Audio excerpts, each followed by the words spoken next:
versus discernment. And before I stop, I want to share why this is so critical for me in this moment and perhaps for you as well, I think. Um, I'll start with a Jalalabad Rumi quote. Be a witness, not a judge. Focus on yourself, not on others. Listen to your heart, not to the crowd. I'll say this about judgment, at least the way that Jesus presents this to us. Judgment involves a lack of awareness, whereas discernment flows out of self-awareness. Over the past couple of months, I've talked to you presenting three ways of living out your higher self. And number one is through stillness or mindfulness. Number two, experiencing nature. And number three, being in face-to-face community where we can all live in accountability, not to other people's standards, but to our own standards. Now, listen to these words of Jesus again. Do not judge, or you too will be judged. For in the same way that you judge others, you will be judged. And with the measure you use, it will be measured to you. Now,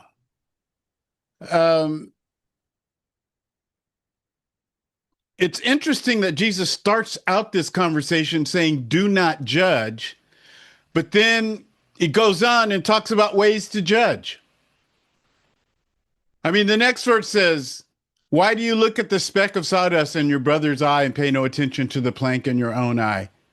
These are instructions for judging.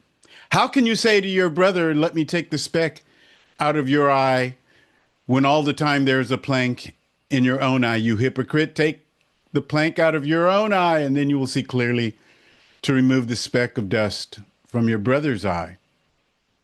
And then he says, do not give dogs what is sacred. Do not throw your pearls to pigs. That sounds pretty judgmental. If you do, they may trample them under their feet and turn and tear you to pieces.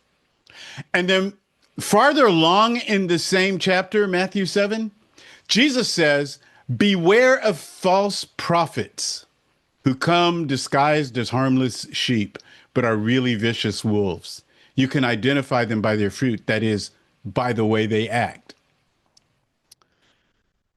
So here's the key, the password, the passcode to understanding all of this. And it's right in the middle of those statements that start out with do not judge and end with beware of false prophets. You can identify them by their fruit. Here's the key.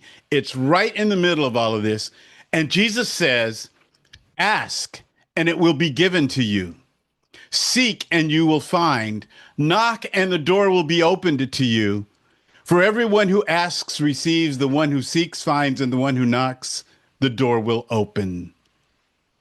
All right. Now, for so long, I used to think that this was talking about ways to be successful in prayer. Like if you needed to have things happen, if you're, if you're waiting for a certain kind of development, some kind of possession, ask and it will be given to you. Seek and you will find. Knock and it will be opened. The door will be open to you. And then I came to realize this passage has nothing to do with things. Nothing at all. Ask and it will be given to you. Seek and you will find. Knock and the door will be open to you. It's not talking about things. In fact, in the chapter 6 of Matthew, in fact, Jesus says not to waste your energy on getting things. He says, seek first the kingdom of God and things will be added to you, but don't seek the things. He goes on and he talks about how nature takes care of itself. How sparrows don't have to worry, how lilies don't have to worry about being beautiful. It's not about getting things.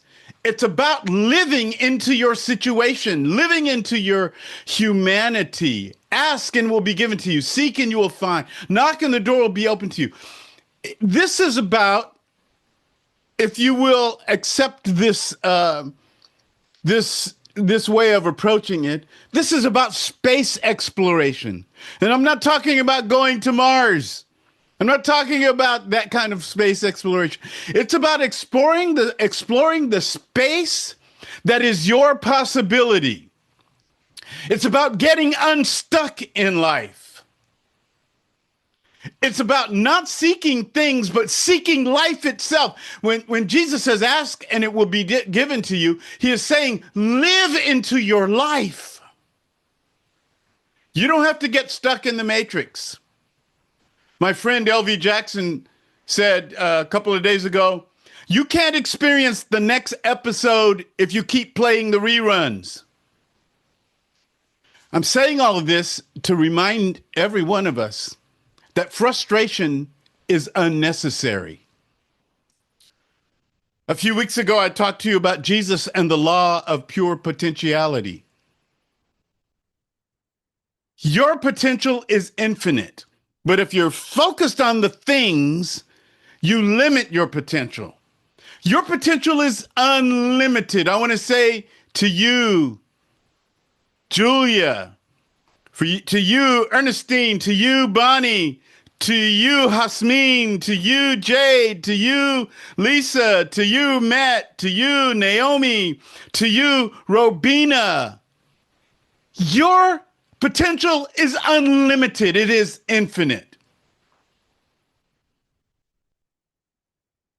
When Jesus tells you to ask, he's asking you to take on the identity of an explorer and not to stop at the smallness of acquiring things. Things will be added. They're going to happen. You don't have to stress over it.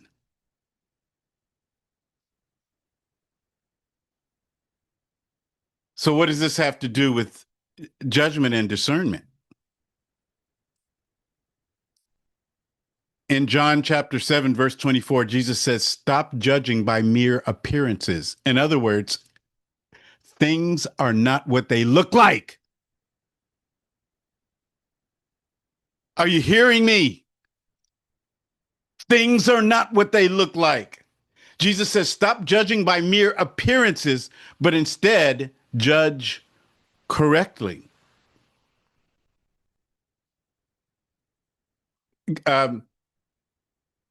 The narratives.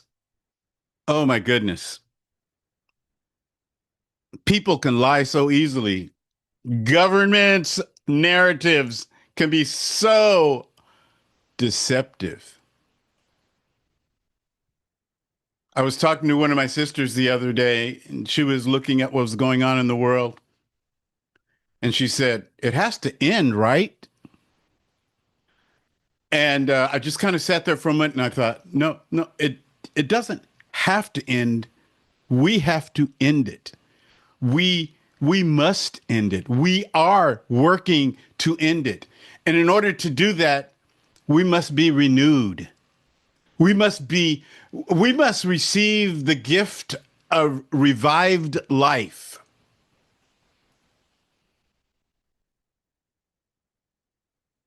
And we can't look, I was starting to feel the heaviness unnecessarily, the weight of heaviness. And I thought about the words of Jesus. You shall know the truth and the truth will make you free. And I started thinking, what? I feel like the more truth I know, the less free I am. I feel I feel tired with all of this truth. And then, see, I was in my head, folks. I was in my head. And then the Spirit spoke to me. And the Spirit said, information does not mean truth. Truth is a holy quantity. You can be exposed to true things and suffer from information overload. What we need the truth that revives. We need the truth that reminds us that we have unlimited potential. So when Jesus says, stop judging by mere appearances, I mean, what you're seeing can be true, but it's not truth. He says, stop judging by mere appearances. Things are not only what they appear. But then Jesus goes on to says, instead, judge correctly. And I want to say, in response to those words of Jesus, we need some judges. Hello? We need some judges. But we need judges. We need people who are not in their head, people who are self-aware. When we lack self-awareness, we are coming out of our heads and we're appraising everything that's going on around us out of a sense of lack of awareness. But discernment or true judgment is when we know what's going on in our hearts, not just because of how much information we've taken in, but because of the truth that has liberated our hearts. We need some people who are real judges because you are liberated. So I'll say, as Rumi said, I want to be a witness, not a judge. And I told you why this is, that I wanted to say how this is so vital to me right now. And it's, as I mentioned a week ago, I was thinking of how the Southern Christian Leadership Conference in the 1960s and the Freedom Riders, uh, the protesters, the marchers, they practiced what they called self-purification. And meant for them engaging in prayer and meditation and fasting in order to prepare, along with the courses that they took in nonviolent resistance. Taking the mentality of being centered as a deeply moral posture. For leaders like Dr. King, self-purification was not just strategic, but was rooted in the principle that means that we must be pure in our means as much as our ends, the ends that we're seeking. We shouldn't dispense with principle in order to, I mean, the ends don't justify the means. We shouldn't dispense with principle. And I have sometimes felt myself feeling kind of icky. Jade kind of alluded to this in our small group just moments ago. I have found myself feeling kind of icky at times, and I want to be a true judge. Let me put it this way. I want to be a truer judge. So the reason I said go outside and take in nature, it's because that was number two, mindfulness and stillness, nature and community. And I'd like for us to just take a few seconds here for stillness. And I'm going to invite you to close your eyes, if you will.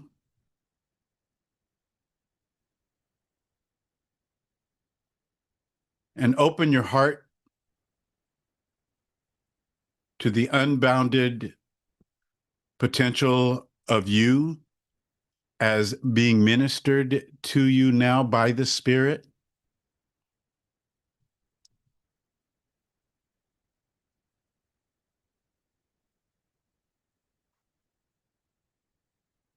Holy Spirit, you are welcome here.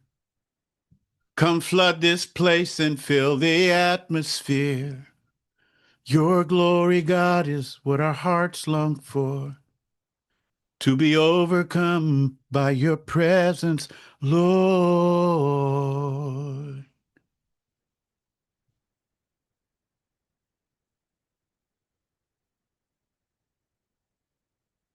Truth-giving Spirit, life-giving Spirit, liberating Spirit.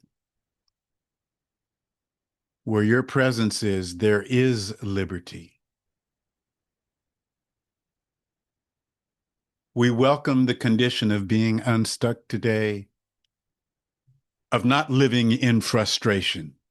We accept liberation from frustration, and we accept wholeness today. We accept renewal and revival today. Amen.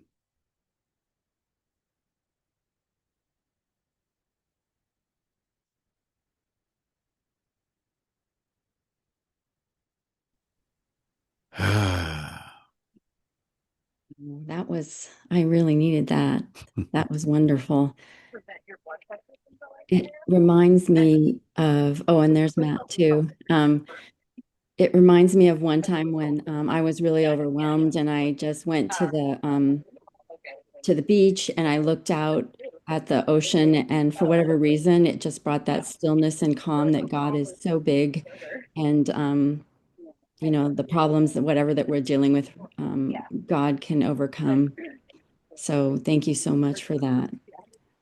Matt, did you want to start us off? Sure, I got some things to say. Whew, uh, just seeing clearly, discernment. Dr. King taught me we're allowed to be judgmental if it's righteous judgment. And so righteous judgment is that self-aware judgment, that discerning judgment.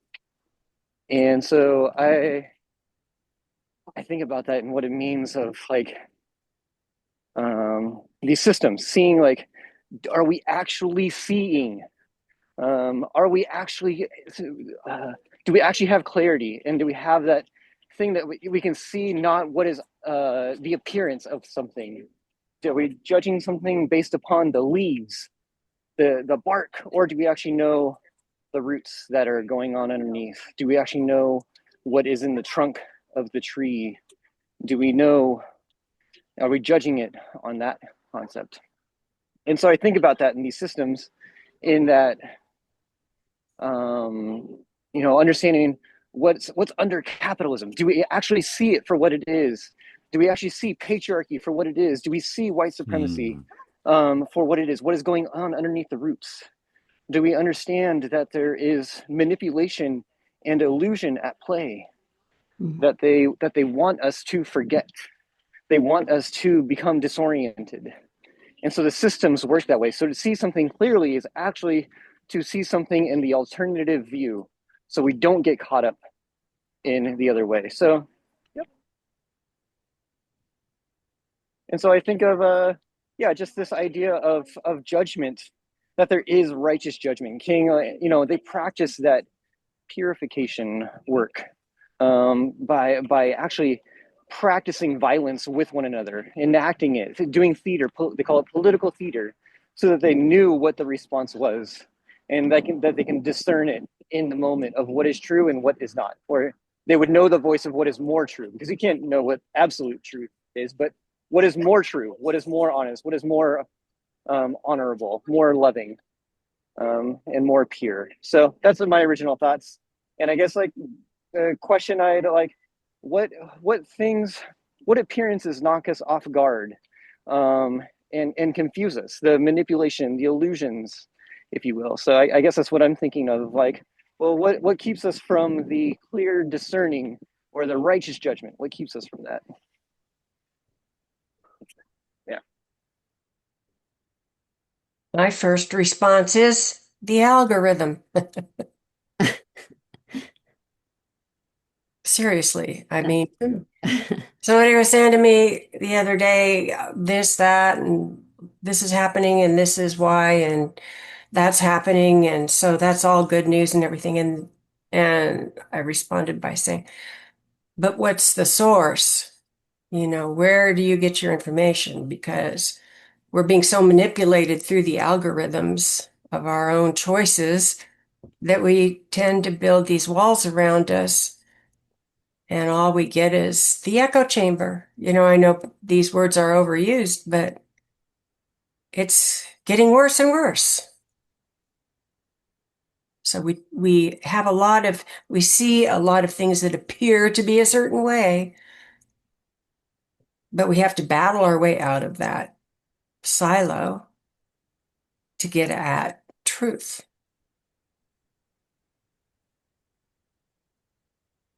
Yeah, social media is a whole nother reality that is new to us now. Hey guys, can you hear me? I would like to share. I have a story I'd like to share.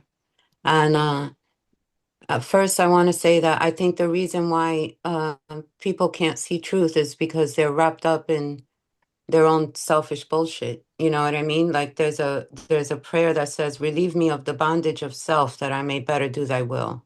You're so wrapped up in things and what we want and an intended outcome. Yeah. So then we forget about God's plan, His intended outcome. And so, remember we shared a while back that we were able to buy a house, right? So we went into contract and everything. That happened in April, May of this year. And we were supposed to close on May 23rd. And instead of closing, when they went to record the deed, they found that this property was part of a conservatorship, and the seller never got permission from the court to sell it. So this was kind of unprecedented. We had already packed, we were ready to go. You know, we sent our life savings. And so from May all the way until now, we've been in contract. And, the court date kept getting moved and moved. And, the whole time I'm saying, why is this happening? Like, and I know that when you start asking that, I was just sharing that you're stepping over the God line. Like, there is a plan. So if I keep saying, why is this happening? Then what I realized was I was so wrapped up in the house and what's gonna happen to us that I couldn't be, like everything that's going on in the world, and I'm worried about a house. You know what I'm saying? Like, forget like I have these gifts that God needs me to use. He doesn't need me to be worried about the house. You know what I mean? So can I just tell you? Can I just tell you? A couple of weeks ago, we got a text from our agent. She was like, Julia, I need you to go check this out. Long story short, we canceled the other contract just this weekend because we found another unit in the same complex, same footprint, same everything, but it's been completely renovated.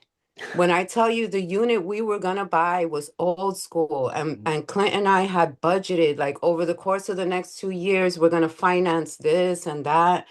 We like cabinets out of the question. So we're gonna go with the old wood and refinish. This place has new cabinets, new appliances, new flooring, new toilets, new everything. Way cheaper. And $5,000 less. Wow. Okay. So right away, when I went to the showing, I started crying. When I tell you, I got to like the second floor and I was overwhelmed with this, almost like I was hearing in my head, where was your faith this whole time? You know what I'm saying? And now, because this house is completely renovated, we don't need to step foot in Home Depot. We don't need to spend any weekend renovating anything. Clint and I can just live and shine and go. protest. That's what I'm saying. Like, do our thing. You know what I'm saying? We don't got to worry about that no more. And it's like, what a miracle that is. What a miracle, and how humbling that is for me to be so wrapped up in a thing, you know, um, instead of having faith and God's plan, infinite God, instead of finite Julia. You know what I mean? So this was great. And I have one thing about the judgment thing. So I've been saying this for over years now. The recovery of a nation involves an inventory in which you look at yourself honestly. And so I do judge myself like that. So best believe if I'm judging anybody else, I'm only doing so with exactly the same moral compass I judge myself. And so the log is out of my eye. And I'm not doing that because I'm somebody special. But what I've done is the work necessary to be free to be a judge. Because I'm not doing so for any other reason than to sit there and spot what I may have myself. And I need to do so that I don't make those mistakes. That's such a great, those are just such great examples of the reality, right? Of how big God is. And so I think being self-aware is also being God aware, right? That he's so much bigger. Mm-hmm. Wow. Can I hop in? Yes, Marcy. Just Mercy. just really quick, I want to thank Pastor David for these beautiful steps that you're giving us, because I just want to mention these are steps that everyone and anyone can use in their daily life. It doesn't have to be fascism, it doesn't have to be the extremes. Sorry, the Gaza's just really on my heart too. And so, there's always going to be things like that. But one thing that you said that I just love, that's a part of the intentional stuff, is we need the truth that revives. So what does that mean? Well, for me, that means less scrolling on TikTok, less doom scrolling, anywhere on socials. And we need the truth that revives. Well, what's that for me? There's different things for me, honestly. And I could say, the word of God. Yes. For me personally, I love it. That revives. I have a whole program that God gave me that helped save my life. And when I read those prayers and readings, that revives. And so just a reminder, please be intentional with feeding yourself the good, the information, the truth. Feed yourself truth, because there is so much untruth out there and there is just so much confusion. But thank you, everyone. Thank you, Pastor David. This was fire today. Michael, you have your hand raised. Yeah, it's so funny because I think Marcy's talking about the same thing. But I want to piggyback on what Clint said. Clint was talking about, it's necessary for him to do the work. It's necessary for each of us to do the work for self-awareness. And I just want to reaffirm, because I think a lot of the work Clint does is 12-step work, and it's printed inside of me now for the last 30 years. Searching and fearless moral inventory. There it is. And it's a way of life, and it's life-giving. And having said that, I'll just add a little different twist, but it's not really different. For a crazy, just altruistic reason, I acquired it's called a spiritual director, but it's really like a spiritual companion, or, it's another set of eyes for you. And this guy lives in North Carolina, and we do it on Zoom, and just once a month. But this last week, he just said, let's sit, let's just sit in stillness. And I open myself to the spirit of Creator, just still being receptive Creator. And it was absolutely transformational. So anyway, that's my little experience with 12-step and with spiritual direction and self-reflection. But it's all of these things have dovetailed in those three particular variables that Pastor David talked about. And anyway, thank you. Thank you. Matt, you had mentioned about the training that that Martin Luther King Jr. did with the people that were getting ready to march. Can you just say more about that? Because I actually, that's something I knew that they did some of that, but can you just explain more a little bit about that and help me tie that in with like self-awareness and all? Yeah, it was actually John Lewis and folks in the Student Nonviolent Coordinating Committee that did it, and so it was with lady Donna, somebody help me out, Diane Nash? Diane Nash. Thank you. Oh, Diane Nash, John Lewis, and also the late Reverend James Lawson. So those three folks, and then they brought in Martin Luther King as the movement built. But they would practice what it was like sitting in at a lunch counter and practice. They wouldn't actually hit each other, but practice being pulled away by the police and being beaten with the batons, of how they would respond. Would they go limp? Would they stand up? Would they fight back? What would each one, and then how would it feel in their bodies, and process that with one another? And then they'd also flip it, because they'd have somebody being a role player of being the cop. And so there's a particular something that happens in your body when you practice that, of being the enemy. And there's a particular part of your nonviolence that gets built up in that experience, and you understand what it's like and what they are going through as that role play. And so they'd take turns going through each one and reflecting. This is purification. This is slow, dedicated work. And each person would have a different role in each of these situations. And then they figure out, like, well, what do we need in these situations? And this all built them up and prepared them for the March on Selma. So, in what they would do in that instance, and that ability to stand strong and have faith in the face of Bull Connor, and in the face of the Alabama National Guard, and so in the face of the sheriffs, and the KKK in many of their situations. So that's just a little bit of what I've learned about it. so was it tied in also with their spirituality? Oh, And absolutely. Christianity? I mean, yeah, it's yeah, absolutely. Yeah. Yeah. Michael. I just wanted to, everything's resonating today. When Matt was talking about that, in answer to your question, Margie, I just reflected in our defensive training that we've had. It's not dedicated and necessarily connected to spirituality, but in the sessions that we have for training for defensa, they do role plays, and they do acting out these situations ahead of time, giving people, it's helping build muscle memory and response. But what do you do in this situation? What do you say in that situation? Part of it is even memorization of some key words, and no abra la puerta, no conteste las preguntas. But I mean, you see it role played, or you can be in the role play. So I think that's a lot of groups use that now. But I think the difference probably with what Matt was alluding to was it was a spiritual discipline with the SCLC.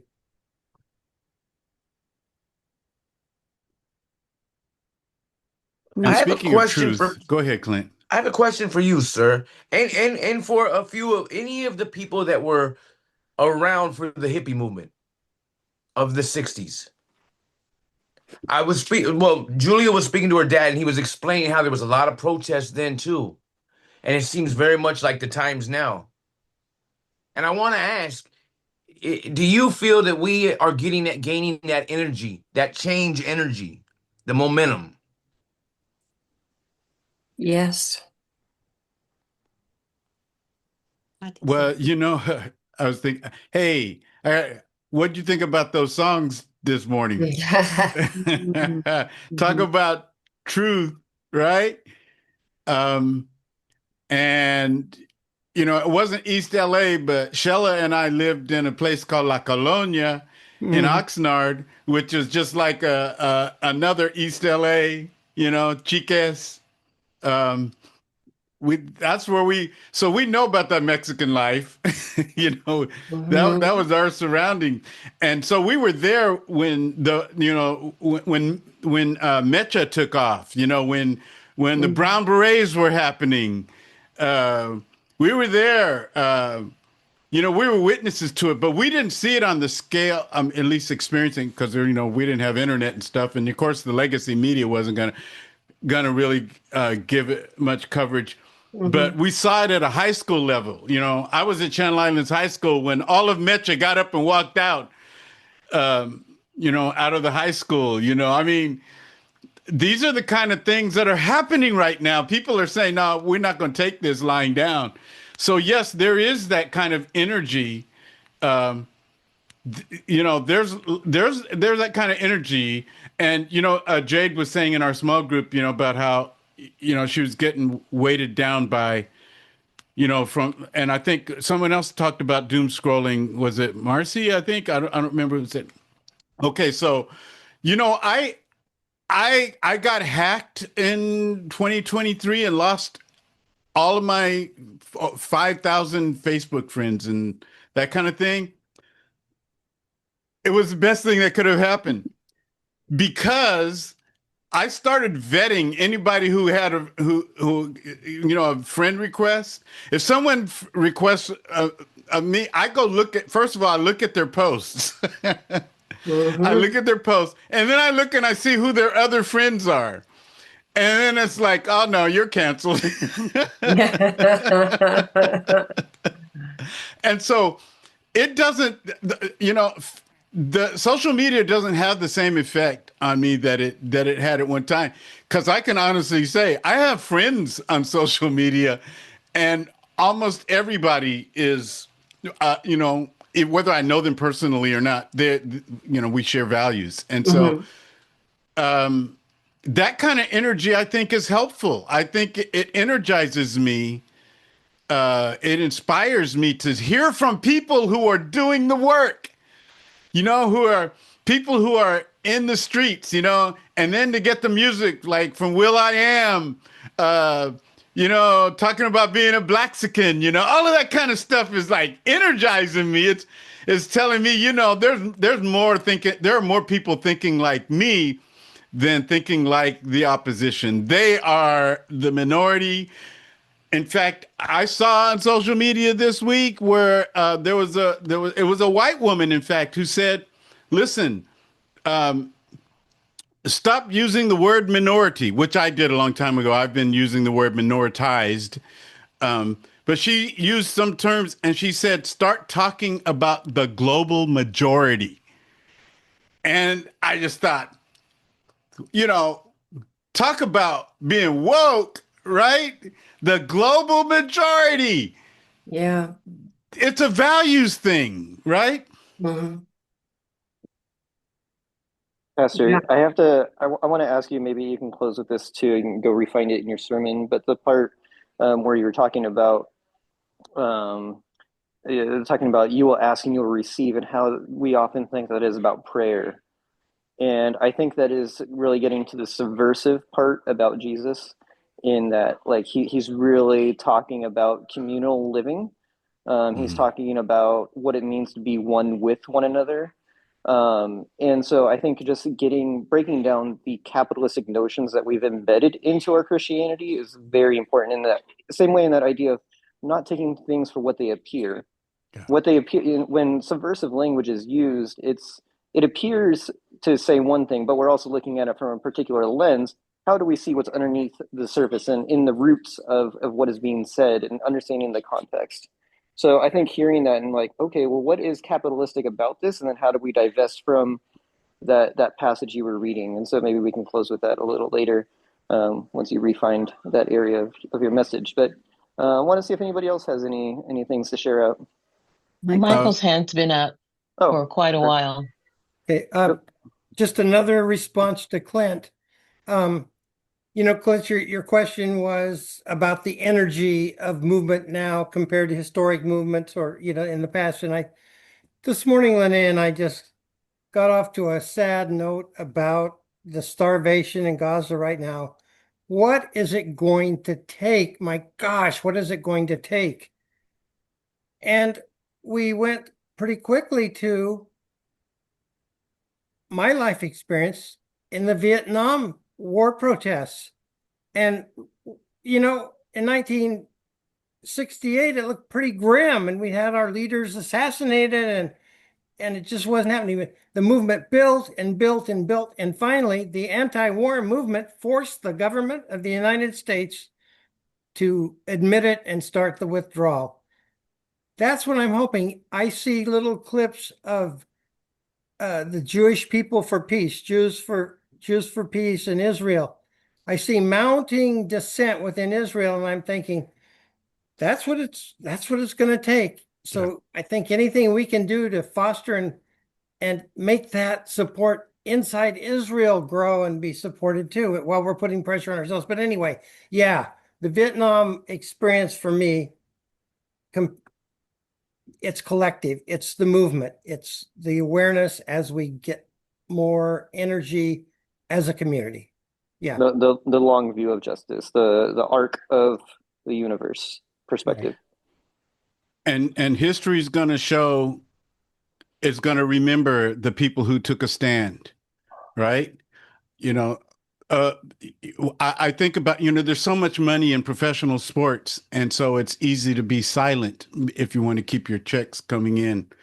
But, in retrospect, I think of Muhammad Ali giving up, his championship belt, his, millions of dollars and all that kind of thing.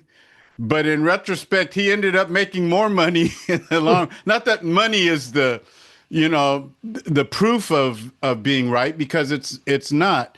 But the thing is that he's the one that we remember. And I know I was a kid at the time, and I remember, I didn't really see much of Dr. King on TV or what was going on in the South, living here in Southern California.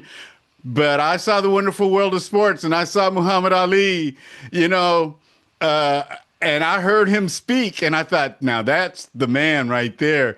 That gave me energy. And so, listen, even if you are alone or a minority, extreme minority in the stand that you take, and if it costs you, just like it did so many people, cost their lives, cost their money, their titles, still take the stand.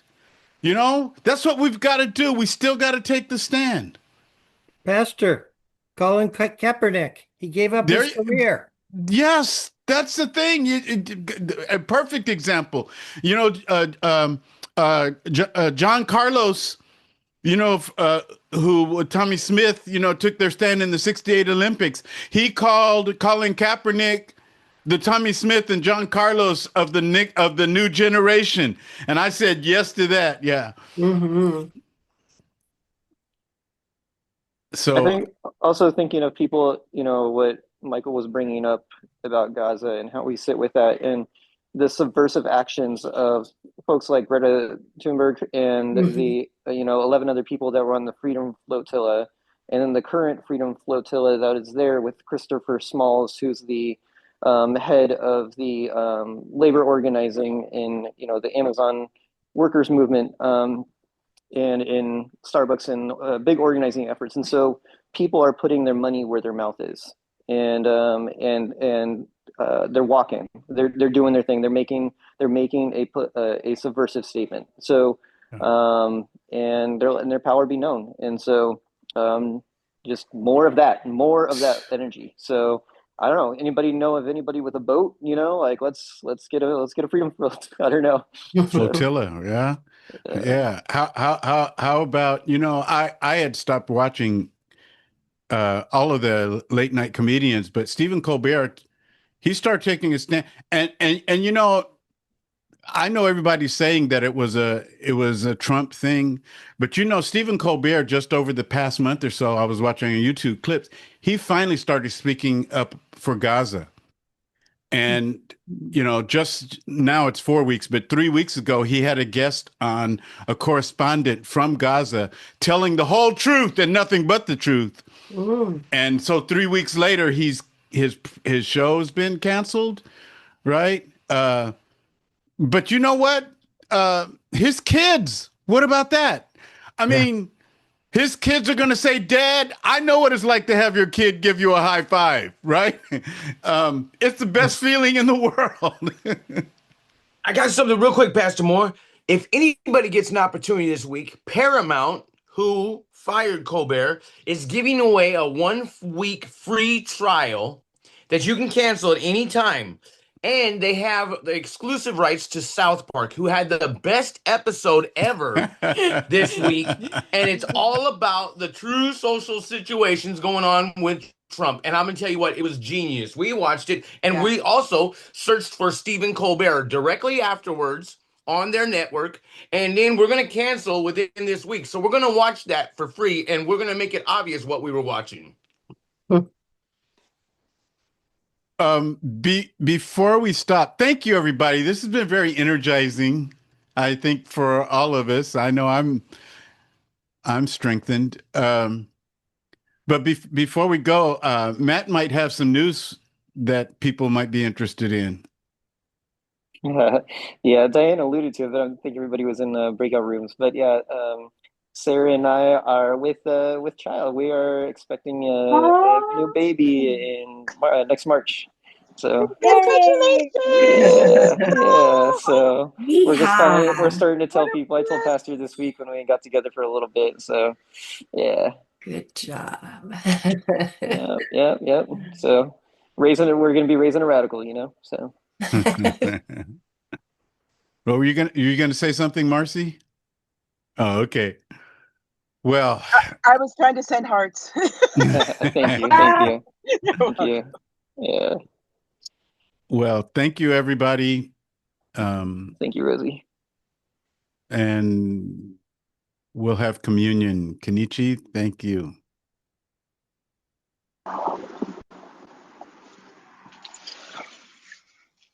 Communion with some thought, right? But wow, this was, you know what it reminded me of, and it's not just today, but just like you, a lot of you all, I carry the stuff, the Gaza starvation and all that every day, and um, time and time again, and today was just another reminder where Elijah's servant was very afraid of the opposition that was coming. And then Elijah prayed, "Oh God, open that guy's eyes."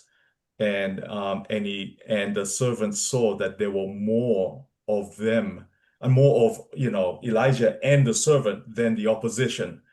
And so it just reminded me of that. And all of the whether it's in the soccer stadium, we call it football in the rest of the nation, football stadium in Greece recently, to protests in Scotland, Ireland, UK, Germany, France, through Yemen.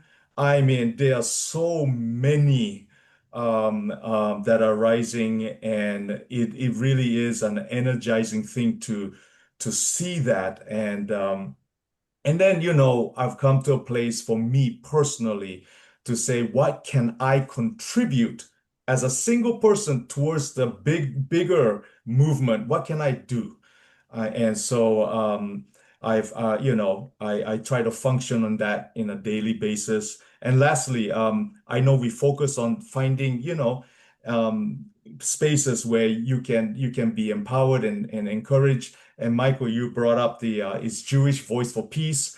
They have this what they call 30 minutes of half an hour of power every week, and from Monday through Thursday actually.